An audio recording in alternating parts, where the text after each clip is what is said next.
It's Thursday, not Friday. How hard do you work to reactivate your ex-clients, your former members, your former customers? Today's show, I'm going to share practical examples and ideas of how to get former clients back in our business. Simple as that. So grab a pen, grab a piece of paper, because these are real practical ideas that you can do. Welcome to a special edition of JT in the Raw. Morning Darren, morning Rebecca, morning Wendy, morning PK, wherever you are. Aren't you on holidays, PK? Okay, so very special edition because tomorrow in Australia is Good Friday, which is a very special day. It's a public holiday and a special day for so many people around Australia. So I'm going to try that. Does that work? Is that better? That's a bit better, isn't it? Okay, we'll go that angle. Morning, Debs. Okay, so what did I get up to? Okay, so don't panic. It's not Friday or Thursday in the US or Thursday in the UK. It is actually Thursday here, Wednesday where you are. What's up sideways, JT? I know. I think I'm back to the normal way now. I think it's all good. Okay.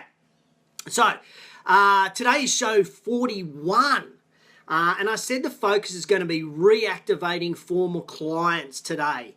So as a heads up, this is really fitness industry centric. So if you're not from the industry, you're probably not going to get a lot of value out of it, although you will need to concentrate and may be able to translate it so it's relevant to your business. Now, way back in show four, I explained why we should focus on winning back our former clients. There was some really cool information there, so if you missed show four, put four in the comments below, and I'll send you the link to show four.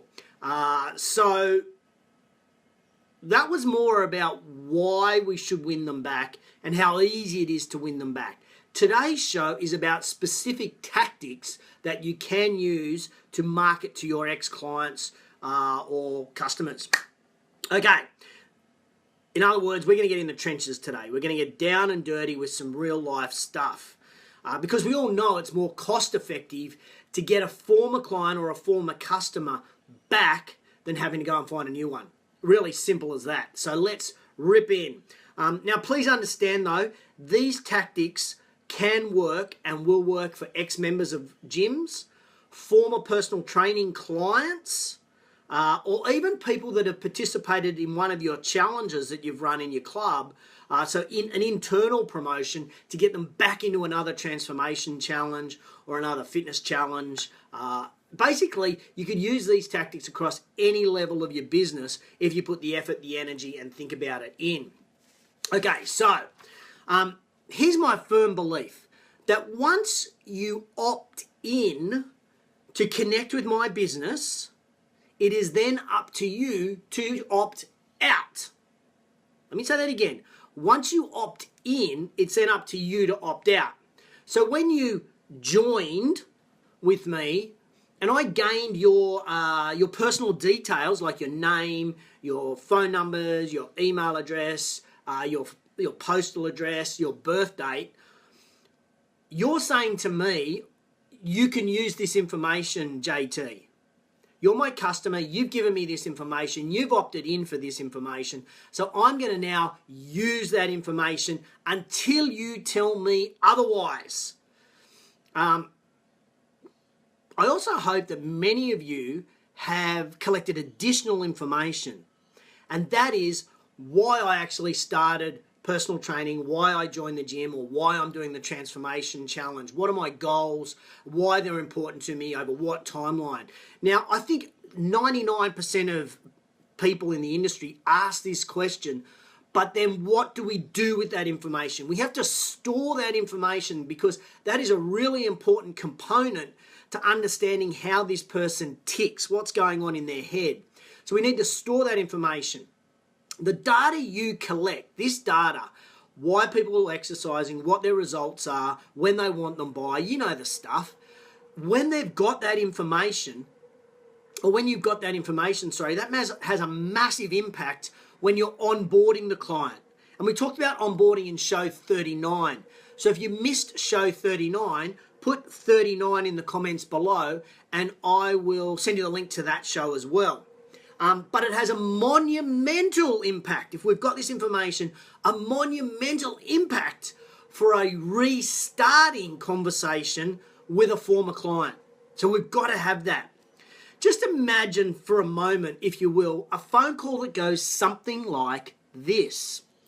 Hi Fiona, it's Justin from Active Fitness Centre calling. I just wanted to follow up and see how you're going in regard to keeping off the weight that you wanted to keep off for your daughter's wedding last year. As part of our service here, do you mind me asking a simple question? Are you 100% happy with your weight now?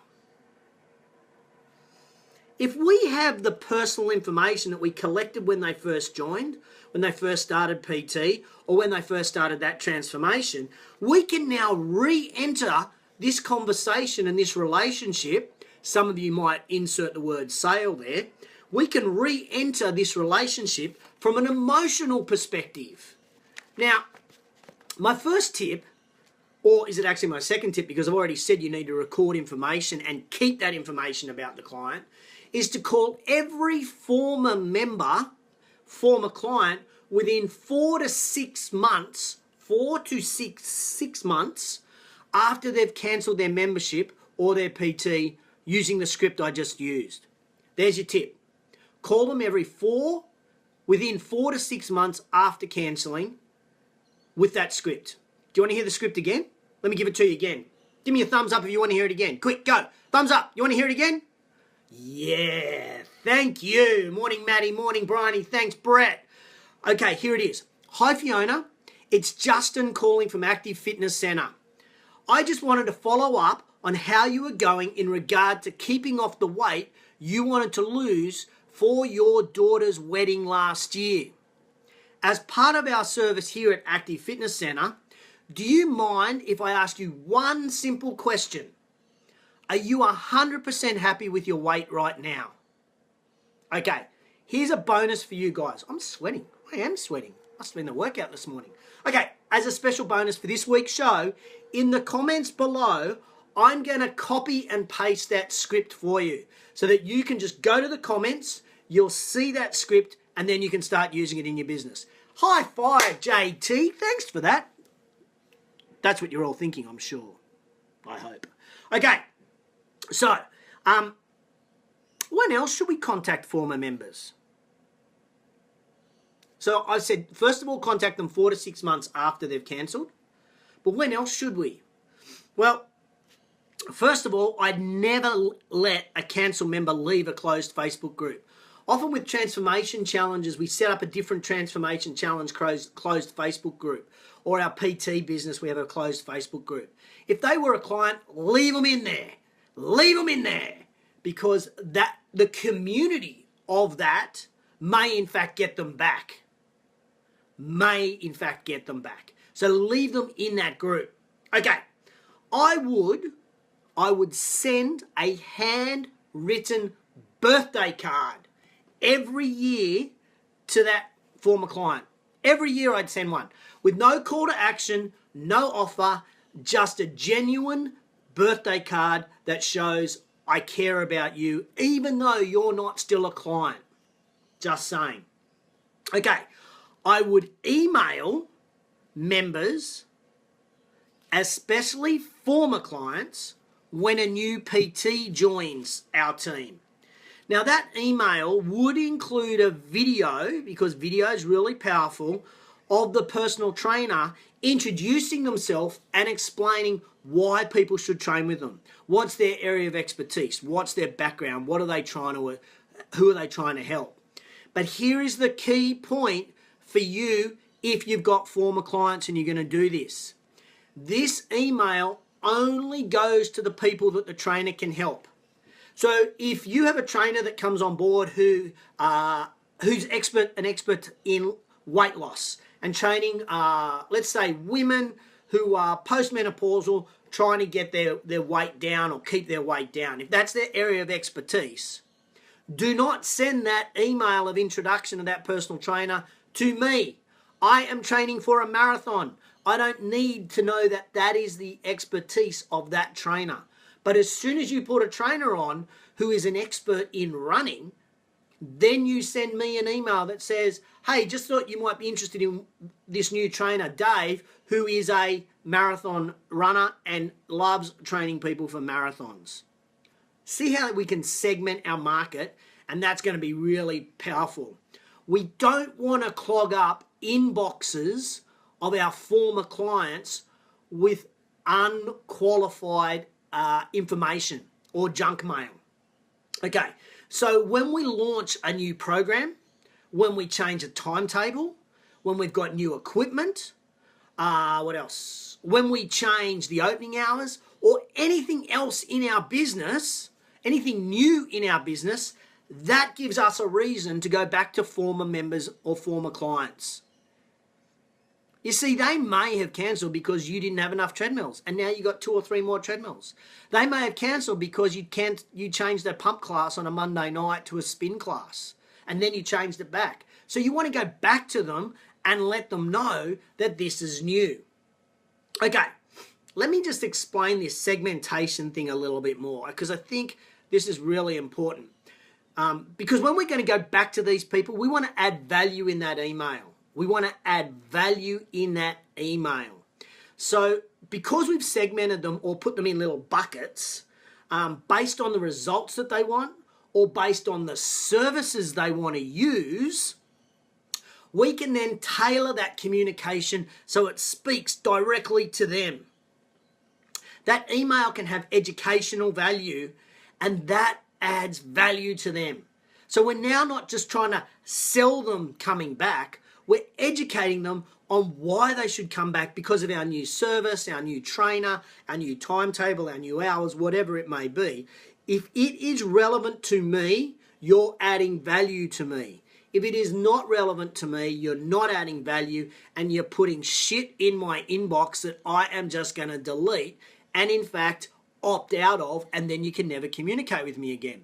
So add value to the relationship by education. So even though they are not a current client, still to keep talking to them as if they were and the results that they're trying to achieve.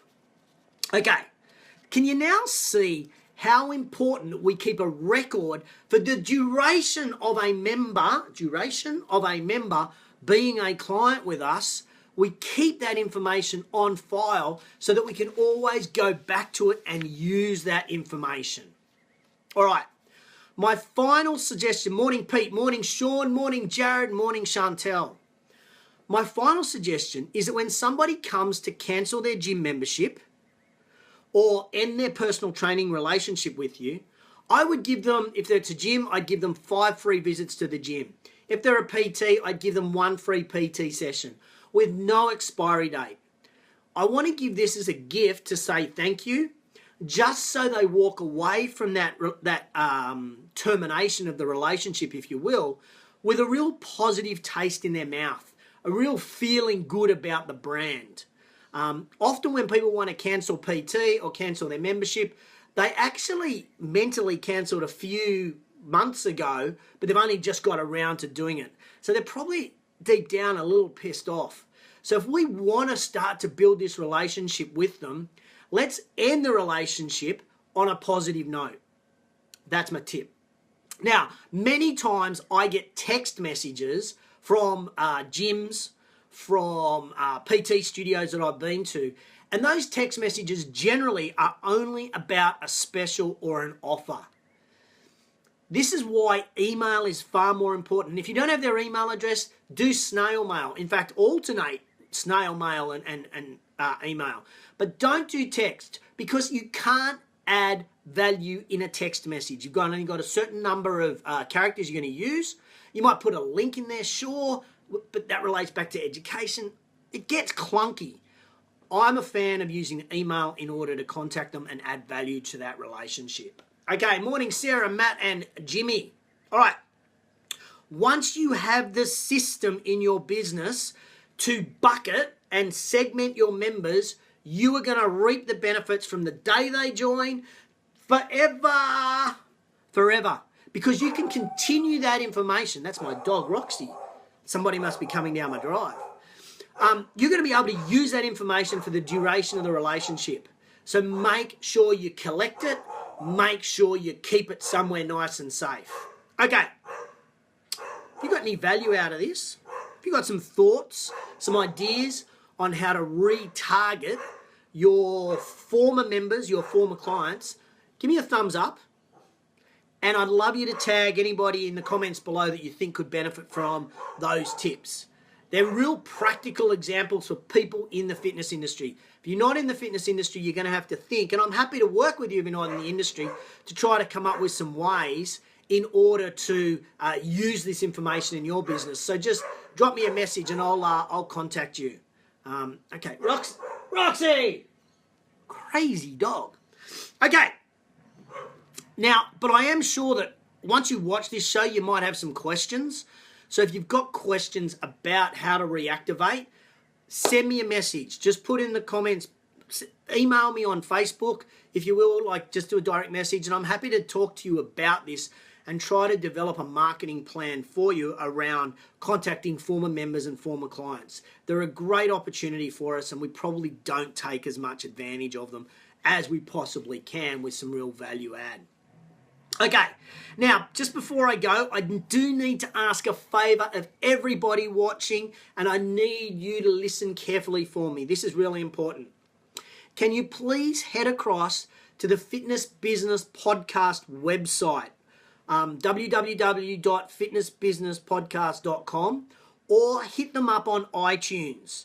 And I want you to download 2 shows. 2 of your favorite shows I want you to download. Love to know what those shows actually are. Because I spoke with Chantel this week, and she tells me that this month we're aiming to target 100,000 downloads. How amazing is that? This little tiny podcast from Sydney, Australia has now gone international, and we are about to hit 100,000 downloads. So please head across, download 2 shows, because we get about 400 people watching this, so that's another 800. That gets us nearly 1,000 downloads closer to getting our target. So I'd really appreciate it if you would, and please share the Fitness Business Podcast with anybody you work with in the fitness industry. We want to get to 100,000 downloads. Okay. Hey, by the way, this week, I think it showed 97 or 98, can't remember. Sue B. Zimmerman's on, and she talks about Instagram, and I know how much people in the fitness industry love Instagram. Get on, listen to this show. It's an absolute ripper, because she uses this word. There is a hashtag shit ton of information there. So check it out. I love you too. As like I said, fitnessbusinesspodcast.com. Okay. Next week, JTInTheRaw returns to you on Friday. Oh, Chantel's listening. She's just told me it's show 98, Sue B. Zimmerman. Okay, what else? Oh, yeah, next week we are back on Friday. So please tune in 8 o'clock Friday, which is, I think it's like 3 o'clock in LA or 6 o'clock New York or 11 o'clock in the UK. How about that? The last thing you could do is watch JTInTheRaw if you're in the UK. All right. But first, before we go, it's quote of the week. And here is the quote of the week. And it relates directly to onboarding members and reactivating members. When we have personal information on our former members, we can re-enter the sale from an emotional perspective. Let me say that again. When we have personal information on our former members, we can re-enter the sale from an emotional perspective. Ladies and gentlemen, thank you for tuning in to JTInTheRaw show 41. Start collecting, start segmenting, and start bucketing those former members so that you can start marketing to them and adding value to them. And that is going to be an integral part of your marketing plan, marketing strategy moving forward. You have an awesome Easter wherever you are in the world watching this. I really appreciate everybody tuning in every week to JTInTheRaw. It's a real blast doing this, and I'll see you next week. See you guys.